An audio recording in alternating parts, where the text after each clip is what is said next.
Praise God po sa matahong na awit sa kanta na ginatag sa Chambers. Kaganda sa awit sa kanta, kag medyo connected siya sa ating message na ng gabi.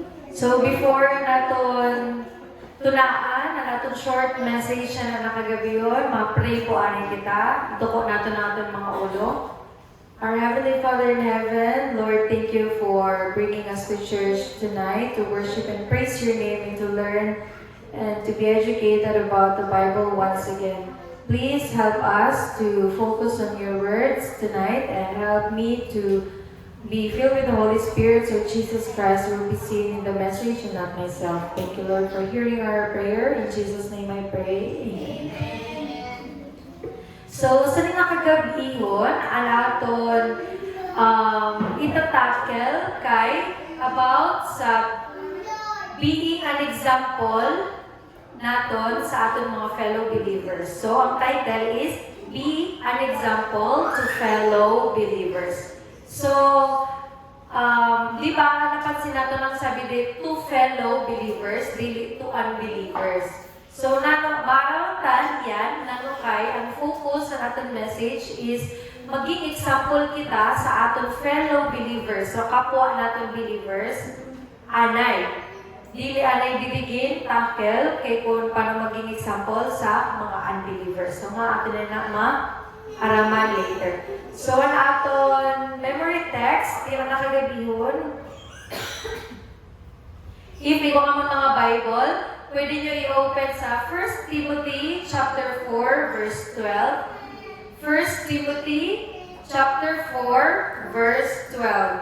Sabi da, be thou an example of the believers in word, in conversation, in charity, in spirit, in faith, in purity. Amin ang sabi sa 1 Timothy. So, basahon na ang aton message na gabi kag ako explain sa inyo. By the atmosphere surrounding us, every person with whom we come in contact is consciously or unconsciously affected. So, tanan daw po na aton ma-meet sa uro adlaw na nakakaistorya naton, ikong kita sa influence na nabibilin sa inda, whether unconscious or consciously, whether na tagaan natin sila sa dako na impact or jutay na impact. Kada tao na maistoryahan ka sa urong adlaw, igo kita nabibilin sa ila na influence. Our words, our acts, our dress, our deportment, even the expression of the countenance has an influence. Every impulse thus imparted is seed sown which will produce its harvest. So, tanan daw na aton pag-istorya, ang aton ginahimo, ang aton pagbadok, ang aton hitsura, ang aton expression sa aton pamayon, paano kita nag-istorya sa inda, tanan daw ina, in any way, or in whatever way, makabilin nila sa impression sa inda. Miskin ina ang impulse, or tanan na aton ginahimo na inapakita sa aton kapwa ina kay maka-apekto sa kung paano kita mag-harvest or paano kita mag-minister sa iba na tao. It is a link in the long chain of human events extending we know not whither. If by our example we aid others in the development of good principles, we give them power to do good. So, sabi din na if ang aton daw example na ginahatag sa inda is of good principles or maayo ang inda nakikita sa aton, we also give them power to do good. So, ginatagaan man natin sinda sa authority sa inda sarili or like kaya man ninda inamahimo na good. Kaya makikita nila sa inyo na kung kaya mo manit, ibig sabihin kaya maninda, ang na may isip nila. So, in their turn, they exert the same influence upon others and they upon still others. Thus, by our unconscious influence, thousands may be blessed. So, sa same influence na na-influensyahan ito na nakaistorya mo sa maayo, sin naman, pag mag-istorya sila sa iba na tao, maka-influence man sila sa maayo sa iba na tao, but it goes on and on and on.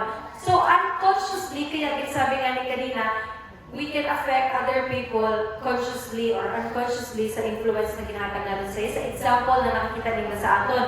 Kaya ini siya, ang type of influence is unconscious na dili natin mamalayan na dumudaw na gali ang na-bless. Just na na small act of goodness na ipakita natin sa ila. So, equally this an example. Sabi din, throw a pebble into the lake. Di ba ilang bato sa mga bata or sa mga darago na sa atin? Natry nyo nila na makuha mo sa nila ng bato na flat, tapos ipairog nyo sila sa dagat, tapos di ba nagka-untol-untol siya? Natry nyo nila? Wala pa?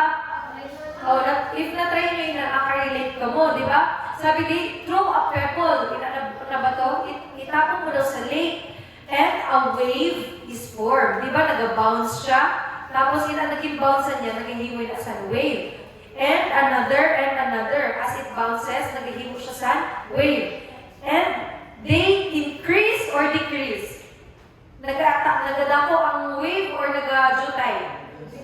Naga-increase. Pag natama niya ang tubig, may wave ba na nag-irog siya na? Nagadako siya or naga-jutay?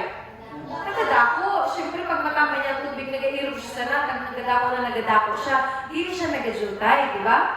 It widens and it reaches the very shore. Minsan, pag dako-dako na bato ang gingamit mo, makaabot sa mismong shore or sa pader, sa pampang, sa baybay, ito ng wave na naging mo sa ito na bato, naging tapong mo.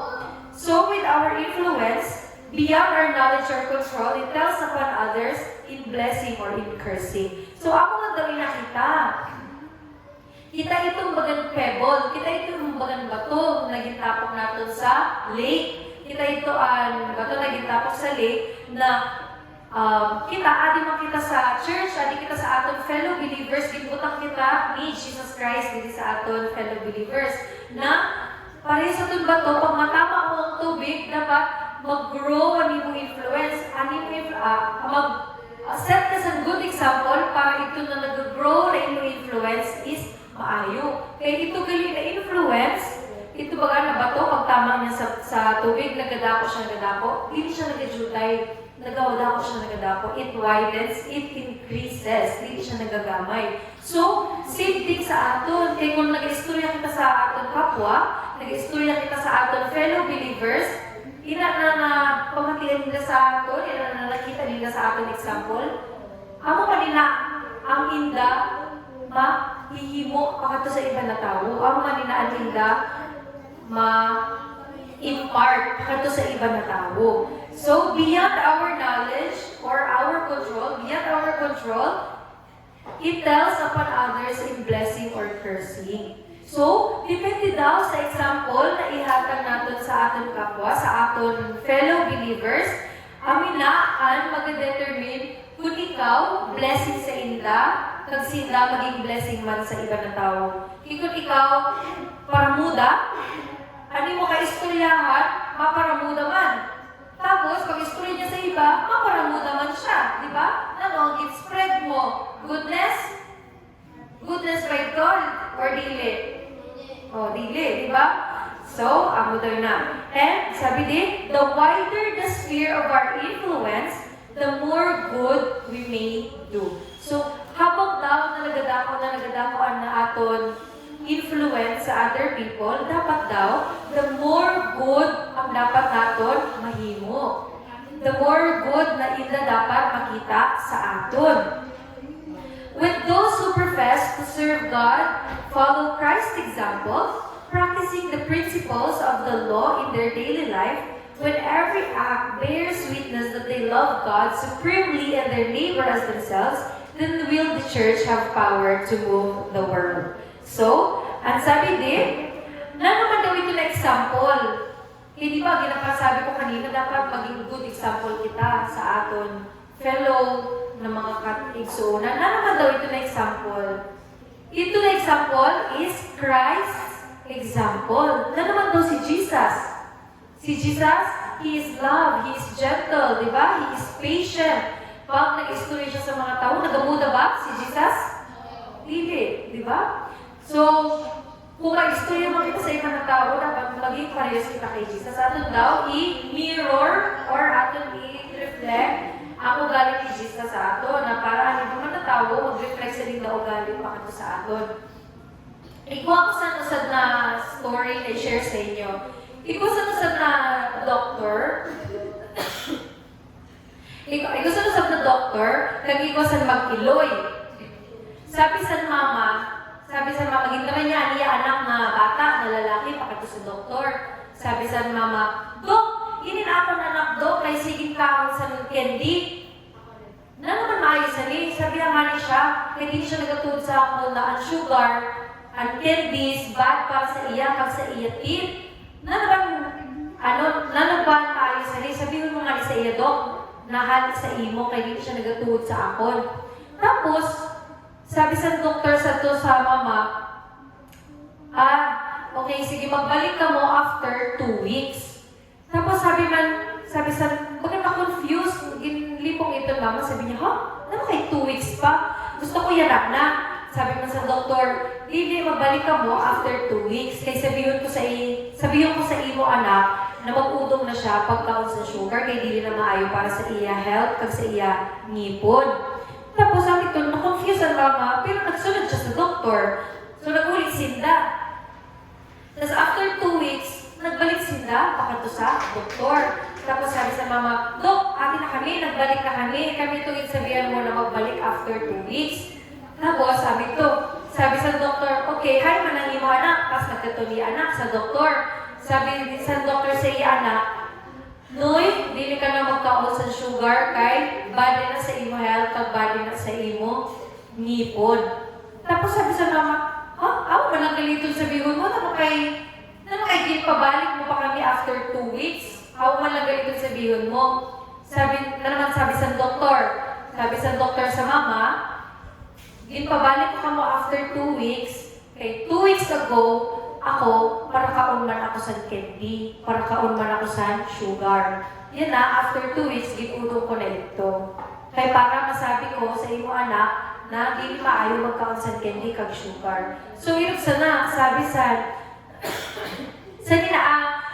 story, makita natin na kung paano importante ang maging example ka anay sa iba na tao. So, ang doktor, sikap niya anay na maging siya mismo, ma-practice niya ito ang iya sasabihin sa bata. Maging good example anay siya pakato sa bata. Para ito man ang bata, masabi, oo, kasi doon nga hindi siya nagka-kaon sa sugar. So, ako man daw ina sa aton, hindi sa aton church, sa aton palibot, kung ano ang aton dinasabi sa iba na tao, kung ano ang aton example na ginahatag sa ila, masunod na lang ina sinda sa kusa. Kaya kung makita nila na nag-reflect man nila sa aton. So kita na believers, kita man na Christians, dapat pag nag-istorya kita sa iba na tao or pag anak kita sa presensya sa iba na tao, dapat ang ginapakita man natin sa ila is kung lalo kita namumuhay as Christians. Kaya para makita nila na maayo ang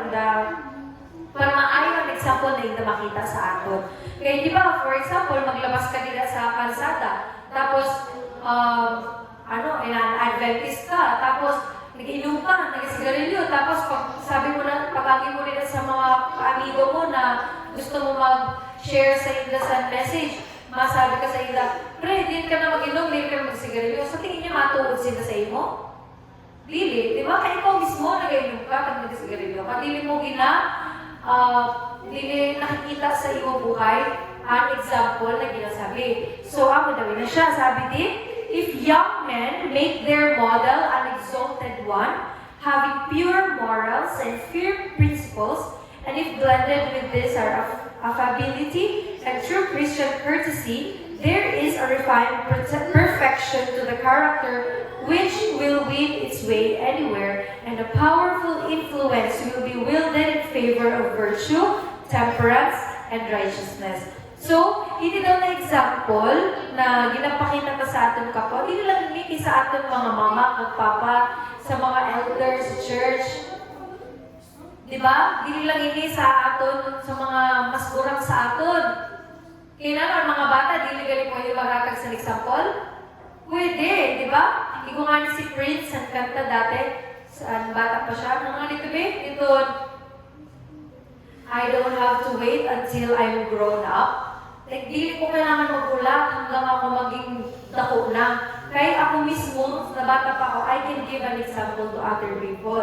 Di ba? To be like Jesus, to be what Jesus wants me to be. Di ba? So, sabi, di sa ating message na if kita mismo ng mga kabataan ay magpakita sa model or like modelo sa aton kapwa, miskin sa mga darago, kaya minsan ang mga mas older sa aton, nalilimot man nilang sinta. Pero pag nakikita nila sa mga kabataan, na dasig, ang mga kabataan, mabuot, magalang, nalilimay man nilang sinta na, ay, huwag dapat magiging buksan kaya natin generation nila, ilunganin sana, di ba? So, makikita daw natin ang perfect character na gusto ni Jesus ipakita sa atin. Kung kita mismo sa ating sarili maging example sa ating kapwa. Last but not least, sabi din, such characters will be of the highest value to society, more precious than gold. Kaya ang ato daw ugali, ang ato example, amo daw nila ang pinaka-highest na value nato dito sa society. Kag miskin sa langit. Kailangan pag-abot nato sa langit, madadala mo yun ang mga kayamanan mo? Hindi. Lalo pag napatay ka, madadala mo dito sa imo lubungan ng imo mga alahas? Dili. Di ba? Ani mo kotse? Ani mo Ferrari? Or lalo man na, ani mo mansyon? Hindi mo na madadala sa imo lubungan. Hindi mo na madadala palangit. At one thing na madadala natin sa langit is ang aton character. Ang aton lang, good character. Pag tidak kita, i-judge man ni Jesus. So that is more precious than gold. Kaya amo lang ay madadala ta hanggang sa kamatayon ka. Hindi ka makakala sa miskinano, but that thing, amo lang siya ang aton character. Our influence is for time and for eternity. So, yan natin daw influence na mahatag natin sa aton kapwa, sa aton sa tao, sa kalibutan, especially sa mga believers. Amo daw ang makikita sa mga tao for time and eternity. Forever na yun. Hindi na mawawala sa inda isip. Kaya di ba nga pag may na-meet ka na bago na tao, hindi ko kita ginatawag na first impression, di ba?